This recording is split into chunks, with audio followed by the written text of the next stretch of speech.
que tem uma regra que é o seguinte: no final do mandato, eu só posso deixar resto a pagar se eu deixar o dinheiro em caixa para o saldo de resto a pagar ser pago. Isso é uma regra que realmente amarra as mãos de governadores e prefeitos? Isso é uma regra que vale para o governo federal? Não. Por quê? Porque grande parte do que a gente chama da economia que o governo faz para pagar a dívida, ele de fato, ele não paga a dívida. Esse dinheiro fica depositado na conta do Tesouro no Banco Central, que se chama Conta Única do Tesouro. Por que é que ele não pega esse dinheiro e compra título? Porque parte da economia que o governo faz é em cima de receitas vinculadas, constitucionalmente vinculadas, contribuições, por exemplo, como a CID, que ele deveria arrecadar e melhorar a estrada, e ele simplesmente não gasta. Tá? Dinheiro, por exemplo, o Brasil tem um fundo para promover inovação, que são os fundos setoriais, que foram criados em 1999.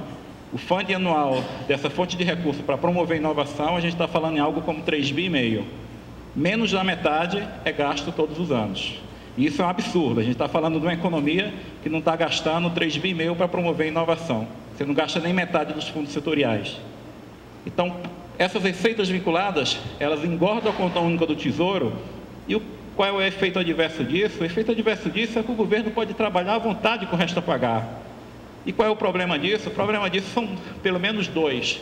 Primeiro, isso aqui é a execução de resto a pagar em cima de custeio, excluindo previdência, só custeio de despesas gerais. Normalmente, você ter resto a pagar em cima de investimento é uma coisa normal. Você faz um empenho para construir uma obra, você não consegue executar tudo num ano, fica um resíduo para o próximo ano, etc. É normal. Mas em cima de custeio, isso em 2008, em 2005, 2006 era 3, 4 bi. Agora, o pagamento de resto a pagar em cima do custeio no ano passado foi 22 bi. Se a gente olhar só janeiro, você tem um número também que é impressionante. O crescimento da execução de resto a pagar em janeiro, até 2010 era 3 bi. Em janeiro desse ano foi 8,8 bi. Aí vocês me perguntam, e daí? O que é que significa resto a pagar? Significa o seguinte: se o governo chega no final do ano e ele nota que está faltando 8, 10 ou 15 bi para fechar o resultado primário, ele simplesmente passa o cheque no último dia do ano. E aquilo vai ser descontado no ano seguinte e ele entrega o primário como ele havia prometido. Esse ano, se faltar 10, 15 ou 20 bi para fechar o primário, o que é que o governo vai fazer? Aumentar a resta a pagar, como ele tem feito sistematicamente e que aumentou, isso aí é só o mês de janeiro, e aumentou abruptamente em 2012. E qual é o problema disso? O problema disso são vários. Primeiro, que isso é uma coisa que dificulta a contabilidade fiscal, a transparência. Segundo, isso aí é a execução do investimento. A coluna em laranja é resto a pagar. A execução de resto a pagar do investimento passou a ser mais importante do que o orçamento do ano. Ou seja, todos os anos eu coloco os deputados e senadores para decidirem quais são as prioridades de investimento para o próximo ano, sendo que mais da metade do que vai ser executado foi decidido há 2, 3 anos atrás. Então, claramente, isso está equivocado, isso é muito ruim, isso diminui a transparência do gasto público. Eu não tenho hoje nenhuma regra para controlar restos a pagar. Se o saldo do resto a pagar no início desse ano era 140 bilhões, pela regra atual, o governo poderia aumentar esse saldo até para 400 bilhões de reais e estaria cumprindo a lei. Dado isso, o que está acontecendo com a indústria? Por que é que eu fiz essa longa introdução sobre a questão fiscal?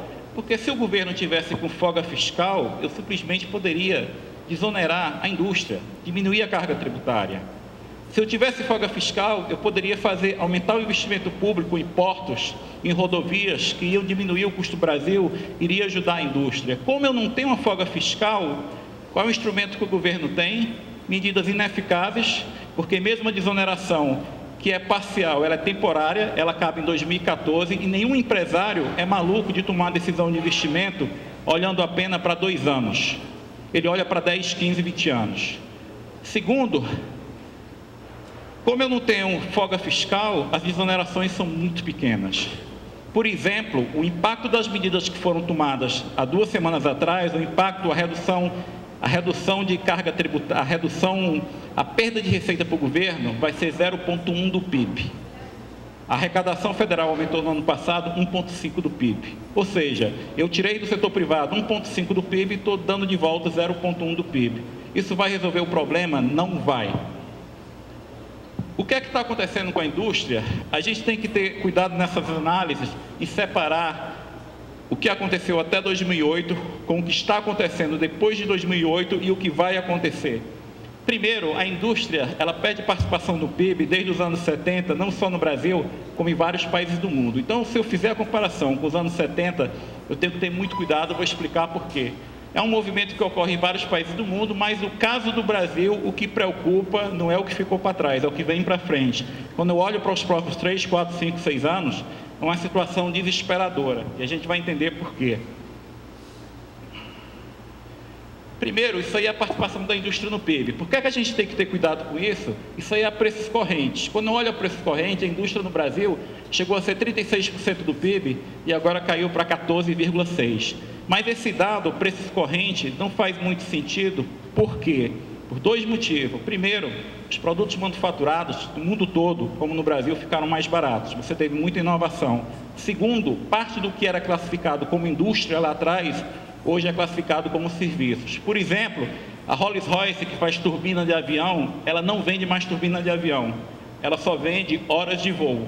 Então, quando ela dá uma turbina para a empresa de avião, ele está vendendo horas de voo e não a turbina. Então, parte do que se classificava como indústria, hoje é classificado como serviço.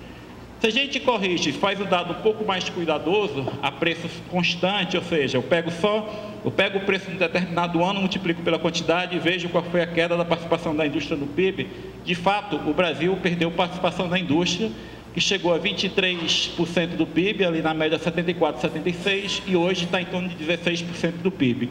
O Brasil perdeu participação na indústria? Perdeu. Vários outros países do mundo, da Europa, Estados Unidos também perderam. A Ásia não perdeu. A Ásia é a grande... Perderam para serviços, mas perderam para serviços de alta qualidade. Não, a gente perdeu para serviços, só para serviços de baixa qualidade.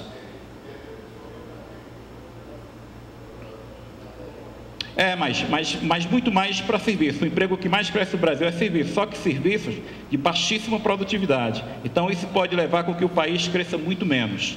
A gente não está perdendo para serviço, por exemplo, serviços médicos. A gente está perdendo para... Exatamente. E aí, isso aí é o que ocorreu no mundo todo. No mundo todo, a indústria perdeu participação. Mas, mais uma vez, nos países desenvolvidos, esse processo é diferente. É o caso da Rolls-Royce. Você está perdendo participação na indústria, mas o cara está vendendo ainda horas de serviço de turbinas. É bem diferente do que está ocorrendo no Brasil. Isso aqui é o gráfico para vários continentes do mundo. A linha vermelha é justamente a Ásia. A Ásia não perde participação da indústria no PIB e a China aumenta. Mas isso começa a preocupar. Isso aí é o gráfico da produção industrial do Brasil. Vinha crescendo quase que continuamente. Na realidade, desde 2000 isso vinha crescendo. De 2000 até 2008 cresce perto de 30% a produção física do Brasil. Aí tem a crise, isso despenca, isso volta para o nível que era. A gente não, se você pega o dado de 2008 a início de 2012, a produção física da indústria no Brasil está estagnada.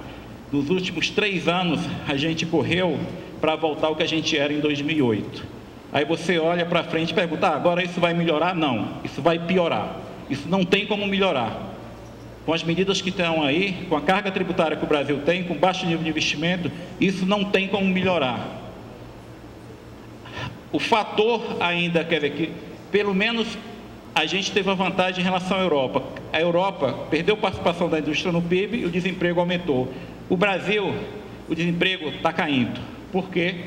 Porque você colocou várias dessas pessoas que perderam emprego na indústria para setor de serviço. Na realidade, a indústria, alguns setores perderam emprego. No último ano, setor de confecção, setor de calçados. Mas se você olha os últimos 8, 10 anos, o emprego da indústria ainda é positivo. O problema, mais uma vez, é o que vem pela frente. Por quê? Por causa disso aqui. Isso aqui são 2 gráficos que o Pastore, o Afonso Celso Pastore fez. A linha de cima que dispara, um lado é bens de consumo duráveis, o outro é bens de consumo não duráveis.